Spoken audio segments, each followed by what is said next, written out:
mwaka nimwitwane neza ku Mana, ufate ingamba nziza, ntukaba umuntu wirirwa uhigira ibibi, ntukaba umuntu wirirwa ubabaza Imana uyikora mu jisho gusa, ntukaba umuntu uraho umeze nk'umuntu utagira umuntu umuyobora cyangwa umutegeka. Ujye ubaho uzirikana Imana ku manywa na nijoro, ujye uyitekera n'Uwiteka, nkagirana ibihe byiza nijoro, ubundi kagitegeka iby'iminsi n'iki, iby'iminsi n'ibihe. Naho ibyo kubaho mu buzima bw'ubwoba ngo shitani ari gukora, ngo antikristo, ngo ikimenyetso, hanyuma se urinda uvuga ariko abantu mutinya shitani. Ahubwo se shitani muzi imyaka tumaranye, uzaba ari imyaka ufite niyo myaka umaranye na shitani. Uzi ko muvuga shitani mukagira ngo ni ikigabo.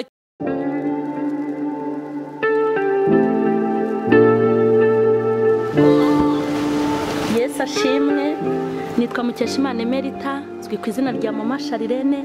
Ndabaha ikaze kuri YouTube channel yanjye, aho tugiye kujya dukurikiranira ijambo ry'Imana n'ubuhamya bw'abantu bagiye batandukanye, n'impuguro zigenewe ibyiciro bitandukanye, ndetse n'ibindi bifasha ubugingo. Twongeye kubasuhuza mu izina rya Yesu Kristo w'i Nazareti. Amahoro y'Imana nabe muri mwe. Ndabashuhuje mwese abakurikiranye M.charlene official, aho dukurikiraniraho ibintu byinshi bitandukanye. Turi rero mu mpera z'umwaka, ngira ngo ni ku munsi w'ejo. Turi mu mpera z'umwaka, turimo gushimira Imana. Turi gushimira Imana ko yaturinze, turi gushimira n'abantu. Hanyuma rero Imana yacu nishimwe. Ndabashuhuje mwebwe abo twabanye, ndumva nzabivuga mu bundi buryo burambuye mu kindi cyigisho. Nifuje kubaha iyi nyigisho yo gusoza umwaka, ngira ngo mbabwire ngo nta wamenye iby'uriya mwaka nk'uko tutari twamenye iby'ubu. Icy'ingenzi ni ukwiyunga n'Imana kugira ngo amakuba n'ibyago byose bizajya biza bijye bisanga twibanira n'Imana neza. Rero ndabashuje abari mu Rwanda, mu bihugu byose mu ntara zitandukanye uko mugenda munkurikirana, kandi ndabashuhuje abo mu bihugu by'ababanyi by'abaturanyi. Turasuhuza n'abandi bari hirya no hino uko mugenda mudukurikirana, inshuti zacu. Tubifurije kugubwa neza kandi tubifurije amahoro aturuka ku Mana. Mugubwe neza n'imiryango yanyu, abarwayi Imana ibakize, abafunze, abari mu nzu z'imbohe Imana ibagenderere, abadafite kirengera na kirwaza Imana ibiteho, imfubyi namwe abapfakazi Imana irahari ikomeze kubagirira neza mu buryo bwose, n'abatagira epfo na ruguru mwese Imana ikomeze kubitaho. Uyu mwaka rero uzababere uw'imigisha, uzababere uwo kwaguka mu buryo bw'umwuka no mu buryo bw'umubiri. Imana igirire neza amatorero dusengeramo atandukanye, igirire neza imiryango yacu dukomoka, igirire neza n'igihugu cyacu cyatubyaye. Buri wese afite igihugu akomokaho, ariko imigisha y'Imana ibe no ku bayobozi bacu. Ndavuga abayobozi bagiye batuyoboye, kuko burya hari ibintu byo kubahwa. Njya nubaha umuryango wanjye, nkubaha itorero, nkubaha n'igihugu. Hanyuma mureke turebe ijambo ry'Imana muri Yeremiya ibice byaho 39 umurongo wa 17. Ni ijambo njya nkunda gukoresha umwaka urimo urarangira. Ngo ariko wehoho kuri uwo munsi nzagukiza, ni Uwiteka avuga, kandi ntuzatangwa mu maboko y'abantu utinya. Ni ukuri nzagukiza kandi ntuzicishwa inkota, ahubwo ubugingo bwawe uzabutabarura kuko wanyiringiye, ni Uwiteka avuga. Amen. Aya magambo dumaze gusoma muri Yeremiya, ni umuhanuzi mukuru witwaga Yeremiya. Ngo ariko wehoho kuri uwo munsi nzagukiza, ni Uwiteka avuga. Nagira ngo mbabwire ngo ntimwirare. Nimba hari imishinga ufite, ndabizwa nta muntu utagira imishinga n'utagira akazi, abafite imishinga yo kukabona. Buri wese abafite ingamba ari gutangirana umwaka. Tuzagenda tuvuga byinshi kuri uyu mwaka tugiye kwinjiramo, ariko ngiye kuko ntarahakandagiza ikirenge, ntabwo turahagera, ariko hari Imana yamaze kumenya iby'uriya mwaka.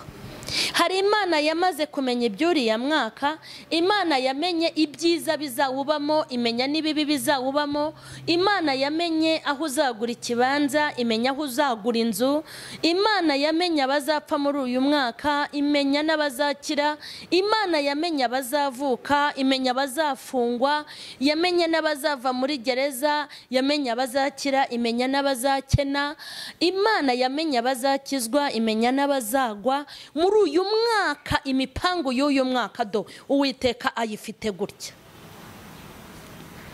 Uwiteka ni wuzi uko azagenza, kandi imipango ya niyibasha kuzura. Nagira ngo nibwirire abantu b'Imana, abakurikiranye mwese Mama Charlene official, nagira ngo mbabwire ngo mu mishinga yanyu mufite, muri aka kanya wicare utekereze ku Mana, kandi ufate imishinga yawe uyiragize Imana. Wowe ushobora kugenda ntugereyo, ariko Imana yakugendera ikakugererayo. Wowe ushobora kuzakora ntibyemere, ariko Imana yagukorera bikazakunda. Wowe ushobora kuzabiterura ntubibashe, ariko Imana yagufasha kubiterura bikazakunda. Nje kukubwira ngo ubuzima bwawe muri uyu mwaka ubushyire mu Mana. Ntube umuntu wo kwidegembya, ntube umuntu wo kwirya no kwiryagagura gusa, ngo ube umuntu udashima Imana. Rero muranakomera. Umuntu ubaho ntashima Imana, umuntu ubaho udasabi, uwo kwirirwa asaba Imana gusa. Abantu mubaho kuko mudashimira Imana ngo watugejeje kuri ibi, ukumva yuko kuba waragenze mu muhanda imodoka ntigukubita ari ukuri umushoferi w'umuhatari. Kandi urebye abantu muri uyu mwaka bapfuye bakurushaga no gutwara imodoka. Ibyago byabaye ku bandi, burya nawe byari gushobora ko nawe bikubaho. Ngewe ikintu ushaka kukubwira ngo twasomye ijambo rivuga ngo ariko wehoho kuri uwo munsi nzagukiza, ni Uwiteka avuga. Nshatse kukubwira iki? Hari umunsi uturindiriye, hari umunsi ukurindiriye udashobora kumenya uwo ari we, kubera yuko umuntu ugena iminsi n'ibihe n'Uwiteka wenyine. Nagira ngo mbabwire ngo nimuve mu buswa, muve mu bujiji, muve mu kwiyobora no kwiyobagiza. Ntimukabeho nk'abiremye, ngo mubeho nk'abantu bahumeka umwuka mwaguze, mukabaho nk'abantu bafite uburinzi. Nje kukubwira ngo guhumeka kwawe no kubaho kwawe byose byaturutse mu biganza by'Imana ishobora byose. Ntabwo uzi bikurindiriye rero, ntabwo bizi. Nta muntu wari uzi ko tuzambara agapfukamunwa. Umva ko abantu muzi guhanura, umva ko muzi kwerekwa. N'Imana nibyo yavugaga byose mu ijambo no mu bahanuzi, yagiye ica amarenga nk'uko isanzwe yaca, nk'uko no muri uyu mwaka yagiye yaca. Ntabwo twari tuzi ko tuzambara agapfukamunwa umwaka wose ukenda kudushiriraho. Ntabwo twari tuzi ko tuzicara mu rusengero twambaye agapfukamunwa. Ntabwo twari tuzi ko tuzahagarara muri metero. Ntabwo twari tuzi ko abaririmbyi bazaririmba bangana kuriya. Ibi bintu ntabwo twari tubizi. Hanyuma ariko turashimira Imana ko yabanye natwe, uko biri kose yabanye natwe nubwo byagenze gutyo. Ariko hari ikintu nagira ngo mbisabire muri uyu mwaka, nimwitwane neza ku Mana. Ufata ingamba nziza, ntukabe umuntu wirirwa uhigira ibibi, ntukabe umuntu wirirwa ubabaza Imana uyikora mu jisho gusa, ntukabe umuntu uraho umeze nk'umuntu utagira umuntu umuyobora cyangwa umutegeka. Ujye ubaho uzirikana Imana ku manywa na nijoro, ujye uyitekereza mu minsi yawe yose yo kubaho, kubera yuko iyi minsi tutarinjiramo Imana yo yamaze kumenya ibigomba kubaho. Nta mwaka rero utagira ibyiza n'ibibi. Nubwo njya numva abantu bavuga ngo uyu mwaka hazaba ibi n'ibi, nta mwaka uteze kuzamo ibyiza ngo ibibi birorere. Nta n'umwaka uteze kuzamo ibibi ngo ibyiza birorere. Buri mwaka hazabonekamo abapfa n'abakira, buri mwaka hazabonekamo abasonza n'abahaga, buri mwaka hazabonekamo abagome n'abeza, buri mwaka hazagira abavuka n'abapfira mu nda za ba mama wabo, buri mwaka hari abazahomba n'abazunguka, hari abazapfusha ubukwe n'abazatangiza imishinga y'ubukwe, buri mwaka hari abazazamuka n'abazamanuka. Buri mwaka ufite ibyiza n'ibibi byawo rwose.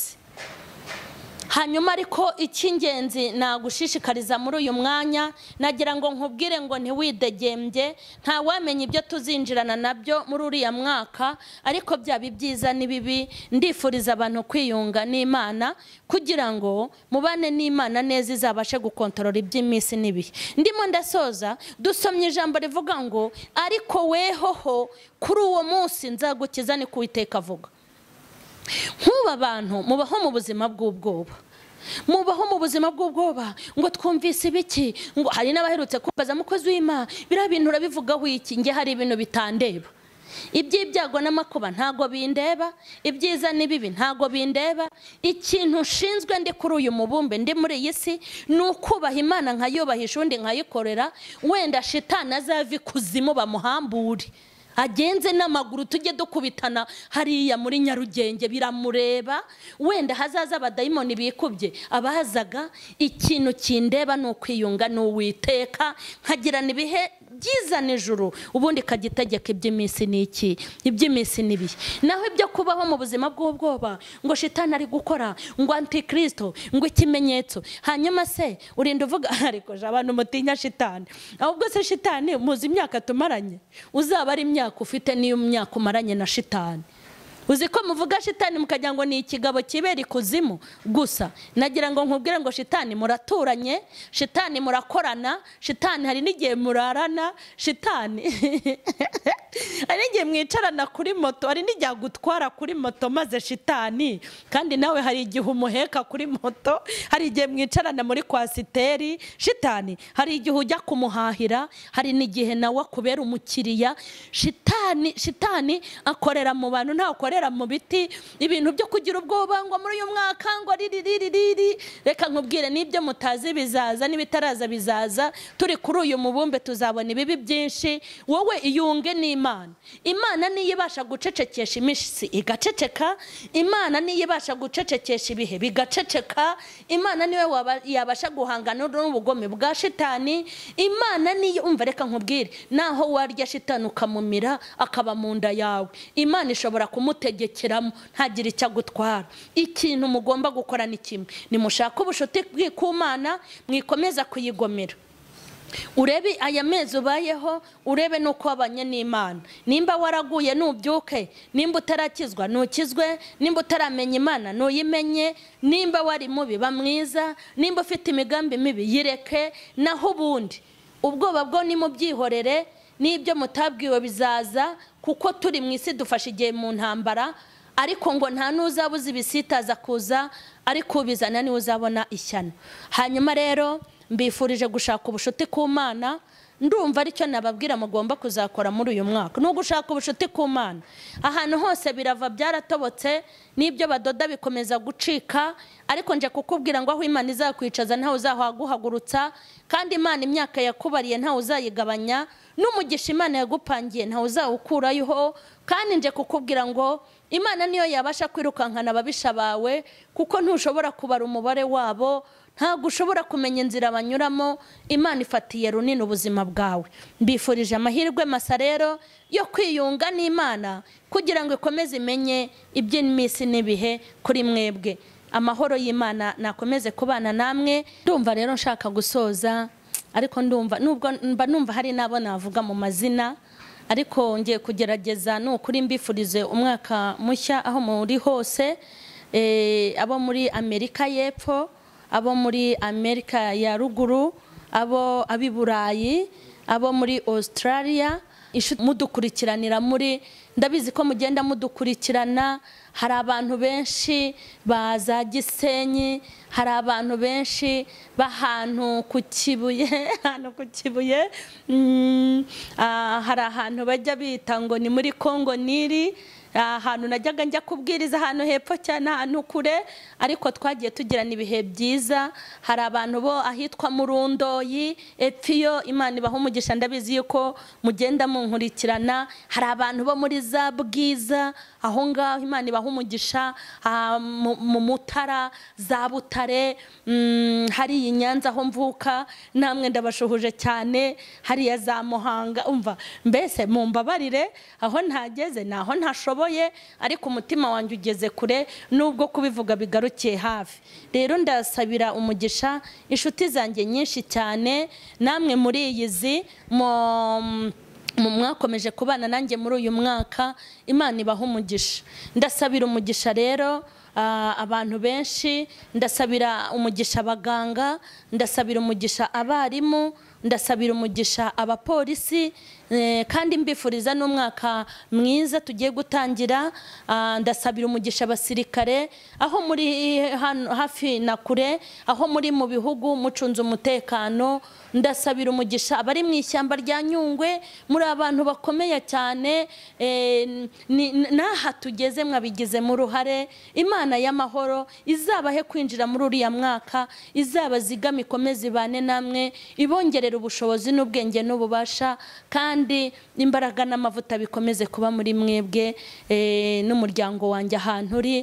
Imana nibaho umugisha mu izina rya Yesu, amen. Mva nifuza kubasengera Imana kugira ngo Imana ibyutse abaguye, ikomeze abagihagaze, abatarakizwa mubone agakiza, abari mu kaga Imana ikabakuremo, igenda ibagira neza mu mwuka no mu mubiri, kandi muzinjire muri uriya mwaka neza. Imana yabanye natwe muri ibi bihe bitambutse, waraturinze kuva mu kwa mbere tugeze muri uku kwezi kwa 12. Haleluya, turabigushimiye. Wateguye imitego myinshi, wavuguruje imigambi myinshi, watanze kubaho no kuramuka kuri twebwe, warinze igihugu n'imiryango, waraturengeye uradutabara, wabaye mu ruhande rwacu, waduhaye agaciro, waduhaye ubuzima n'ubugingo. Turagushimye Mana, uri umusingi w'iterambere ryacu, uri umusingi wo kubaho kwacu. Niwe waturindiye imiryango n'igihugu, niwe waturindiye abayobozi, niwe waturengeye uba mu ruhande rwacu. Tukuzamuriye ibiganza Mwami, watubereye maso, watubereye ku rugamba, warwanyije ababisha bacu, waradushyigicyura turengera, waturamburiye ibiganza byawe byera, uduha guhumeka no kubaho. Mana, niwe dukesha kubaho. Turagushimye kuva mu kwa mbere, waturindiye mu bihe bikomeye, ntacyo twicuza kuri wowe, ntako sugira, uri umwami. Ibyabaye byose tuguhaye icyubahiro. Wabanye n'abagiye kwa muganga, wabanye n'abari muri gereza, wabanye n'igihugu cyacu n'abakiyobora, wabanye n'itorero n'abariyobora, wabanye n'imiryango yacu, wabanye Mwami n'inshuti zacu. Tuguhaye icyubahiro. Nongeye kukumurikira igihugu cyacu, nongeye kukumurikira inshuti zacu, nongeye kukumurikira imiryango, nongeye kukwereka abaguye, nongeye kukwereka abatarakizwa, nongeye kukwereka ababaswe n'ibyaha. Nkweretse abari mu kaga, abafunze bakure muri gereza, abanyabyaha batere kwihana, abarwayi bakirize kwa muganga. Wibuka abatagira abana, ubahe guheka abahungu n'abakobwa. Mana, wibuke itorero, wibuke umuryango nyarwanda, wibuke Mwami, utugirire neza, uturengere muri aya mezi, uturengere muri iyi minsi, uduhe gutangira umwaka neza, kandi uduhe kugucira bugufi aho abantu bava bakagera. Tugushima ibyo wakoresheje imbaraga zawe, tugushima ingabo watanze ku bwacu, tugushimiye ijambo waduhaye, tugushimiye ko wadushyigikiye, wabaye iburyo bwacu n'ibumoso, wabaye imbere n'inyuma, waringanije ahataringaniye, ibihindizo by'ibyuma wabiciyemo kabiri. Haleluya, turagushimye Mana. Tukuragije bose na byose, kandi dukomeje gutegereza ibiturutse mu kiganza cyawe byiza. Cyubahiro n'ikibi cyawe ni mu izina rya Yesu, amen.